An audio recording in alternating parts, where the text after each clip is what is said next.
off with the key of this car, you can see locking and unlocking the vehicle from here with a button to open the trunk, and then it's a conventional key. It also feels really premium. You slide it inside here and then everything lights on. As you can see, it's a brand new interior, so we still have those protective stuff on it, but I mean, I guess it's fine. I won't be removing them even though I really want to. So starting off with the steering wheel, it is not a leather steering wheel, but I mean, it's nice in your hands. I love the new Kia logo, a very cool rebranding with the plastic over here, which contrasts nicely with the buttons that honestly feel high quality. Look at that. Very cool stuff. Cruise control with your controls to basically use that screen for the driver. The two screens are standard, and then on the left you have a voice command, again with multimedia stuff to raise and lower the volume. Now behind that you have your socks for your headlight commands. Simply rotate to scroll between that, and then these are the turn signals. And then on the right, again, a stock for your wipers, and you can adjust the steering wheel from here. It goes up and down and then towards you and back, so fully customizable. And then on the left, a lot of empty buttons, as you can see, but I mean, we do have a traction control button. Again, it's all finished in this plastic material, which you would expect for a car in this segment, nothing to be surprised of, but I mean, this is really cool. It's finished in this black, which is not piano black. It doesn't really get a lot of fingerprints on it. Now, as you can see, this is not the larger screen that is available on this car. You have buttons, as you can see, on the right and the left. I honestly appreciate it. I love those physical knobs, and again, you can honestly feel the quality while using them. Your menu is basically going on to all menus. Kia's infotainment system is pretty intuitive, you know, nothing to really complain about. Phone projection, I'm going to use my phone right now to show you Apple CarPlay. You can obviously go to media. You can change whatever you want, for example, the display, the brightness, go back from here, the sound. So you can control equalizer, for example, the position of the sound. So all this cool stuff. And you can actually edit the main menu over here, edit left widget. You can choose what you want displayed on there. So below that, we have more plastic panels, your hazards, and then air vents over here, locking and unlocking the vehicle using this button. It's a one-zone climate control, and again, all physical knobs and dials, which feels analog. I mean, this car, the second you jump into it, you'll know how to use it, which I feel is a very good thing, especially if you're buying this car as your first car, and you kind of like this old analog feel instead of having it all into that screen. Opening this up, obviously it shouldn't be wide. This is just, again, a protective film that you can remove. Now, it's also worth noting that this car also comes with wireless phone charging, and you can even connect your Apple CarPlay using this USB port. Now, the gear selector feels really premium, honestly. I love this piano accents. Going into gear, you're going to have basically that displayed over here, going on to neutral, reverse, and then reverse, you have a backup camera. You can basically change the view. So there are many driving modes to mention in this car. First of all, you have drive or traction, depending on what you want to go for. For drive, sport, eco, comfort, and then smart.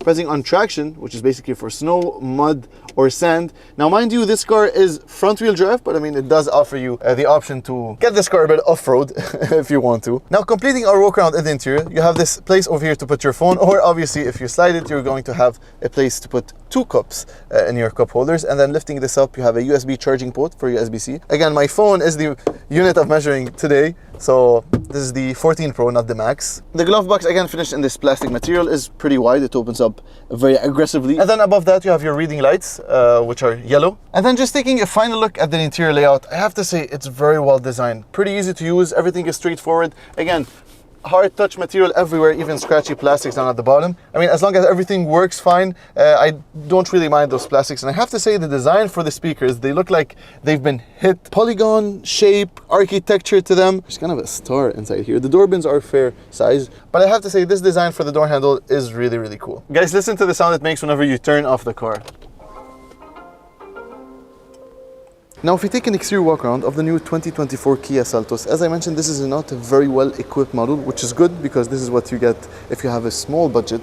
You can see no daytime running lights except this, yellow light at the top. So this is what they call the daytime running lights on this car. And then we have halogen lights down at the bottom, fake vents over here towards the fog lights.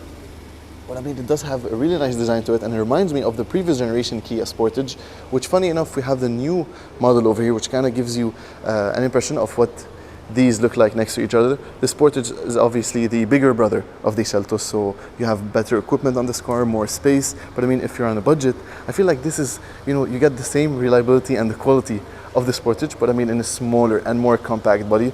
And arguably, some people think the Seltos looks much better than the new Kia Sportage. Let me know what you think in the comments below. You can see we have this beautiful outline for the grille. It's closed from the top, but open from this section, obviously, to get air into that radiator. And if you take a look at the profile of this car, again, I have to say it is very well designed. You have these plastic claddings over here at the bottom. Again, scratchy plastics, but I mean, it does add to the ruggedness of the car, even though it is front-wheel drive. Then taking a look at the rear end, the 2024 model has this light bar that goes all across. The previous generation had, you know, 2 large lights on the side. Now, keep in mind, these do not light up on this version. It's honestly unfortunate we don't have LED lighting elements. I think this would really enhance the look of the car, but again, you can get that on the higher trim levels. And so basically, this is the model that is for sale and available in Lebanon currently at $24,900. I have to say the lower bumper design is my favorite part of the car. This, you know, feels, again, rugged and high quality. And I mean, the design over here, the reflectors at the bottom, obviously fake vents everywhere, they don't need to be functional, and your exhaust tip is hidden at the bottom. So as I mentioned, you have a trunk release on the key fob, but this doesn't actually open the trunk, it just unlocks it in case the whole car is locked. And then lifting this up, obviously not automatic tailgate, it has a decent size for as well for the competition, and you obviously have a cover over here that you can slide, and a spare tire at the bottom. So under the hood sits a 1.5 liter naturally aspirated 4-cylinder engine. It makes 113 horsepower, which is not too much, but it's mated to a CVT transmission, and it sends that power to the front wheels. We do have ABS, which is nice to see. Now, as for the back seats, I'm 186 centimeters, so plenty of legroom back here. 2 air vents with a USB-C port and a small storage area. We also have a armrest with 2 cup holders. I love to see that. Then a small window over here, so like more visibility out the back, because we have a huge C/D pillar.